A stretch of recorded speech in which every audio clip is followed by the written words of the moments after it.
Le Grand Matin Sud Radio, 7h-10h. Patrick Roger. Il y a du suspense également en politique. Soyez libre, Françoise de Gois, bonjour. Bonjour Patrick. La politique française, vous dites, elle est quasiment un champ de ruines. Peut-être pas encore quand même, mais il y a une accélération de l'histoire hier, à peine nommé, on l'a dit, là, le gouvernement Lecornu déjà quasiment enterré. Oui, alors je pense que vous trouvez que j'exagère, et pourtant on assiste à une grande dislocation en réalité depuis hier, du mécano fragile, une dislocation qui s'est opérée sous nos yeux. On était un peu éberlués par le déroulement de cette journée, avec d'abord la nomination de ce gouvernement qui ressemble à un jour sans fin en fait.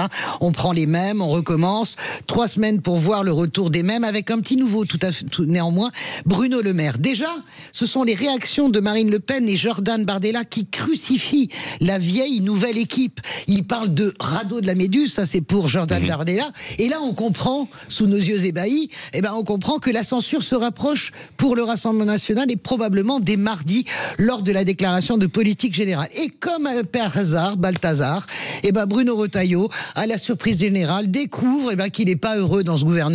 Il n'est pas heureux, il critique ce gouvernement. On comprend en fait, moi c'est ce que je comprends, que le ministre de l'Intérieur cherche un prétexte pour sortir. Ce prétexte s'appelle Bruno Le Maire. Regardez quand même ce tempo. Le matin, les socialistes, par la voix de Olivier Faure, dit la censure quasi inévitable. Le soir, Marine Le Pen et Jordan Bardella disent attention, on va censurer. Et comme par hasard, Bruno Retailleau se découvre tout à fait inconfortable dans ce gouvernement. Et puis, c'est Gabriel Attal qui charge Bruno Retailleau, qui charge également Sébastien Lecornu. Et là, on comprend quoi? On comprend qu'on assiste à la dislocation totale, la pulvérisation de ce fameux bloc central, pourtant minoritaire, mais qui assure la survie d'Emmanuel Macron depuis 1 an déjà. Alors comment peut réagir le président de la République? Écoutez, ce matin, il est seul. Nous, on a beaucoup parlé avec les conseillers de l'Élysée. Jusqu'à très tard hier soir et ce matin très tôt, il est seul plus que jamais. Son Premier ministre, rendez-vous compte, risque la censure dès mardi. C'est le 3e Premier ministre débarqué par l'Assemblée nationale,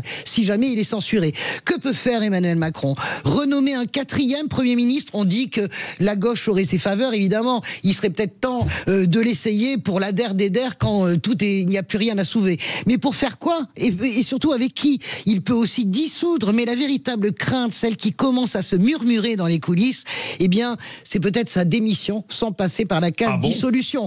C'est quelque chose que tout le monde a toujours écarté et c'est quelque chose qui, depuis ce week-end, revient aux oreilles pour dénouer une situation qui est devenue inextricable. En tout cas, nous sommes dans un moment où jamais l'expression reculer pour mieux sauter n'a eu autant de sens, Patrick. Et pourquoi tout s'est précipité ainsi, Françoise? Patrick, vous le savez parfaitement. Vous connaissez la politique française aussi bien que moi et depuis aussi longtemps. Ça porte un nom, la présidentielle, le poison de la présidentielle, décuplé par Emmanuel Macron qui ne peut pas se représenter.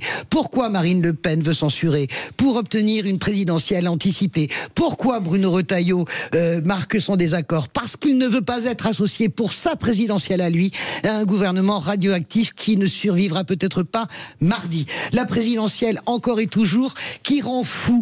Ça rend complètement fou et on a vu le niveau de folie. Hier, nous assistons à cette folie au ralenti.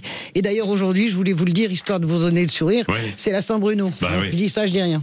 Non mais absolument, on l'a dit tout à l'heure, c'est vrai.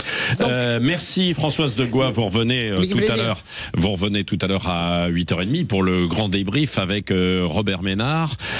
Et puis les auditeurs au 0826 300 300. Vous-même, appelez-nous. Qu'en pensez-vous? Est-ce que la composition de ce gouvernement est une erreur? Est-ce que c'est sans intérêt? Est-ce que c'est du logique? Et qu'est-ce qu'il faudrait faire selon vous?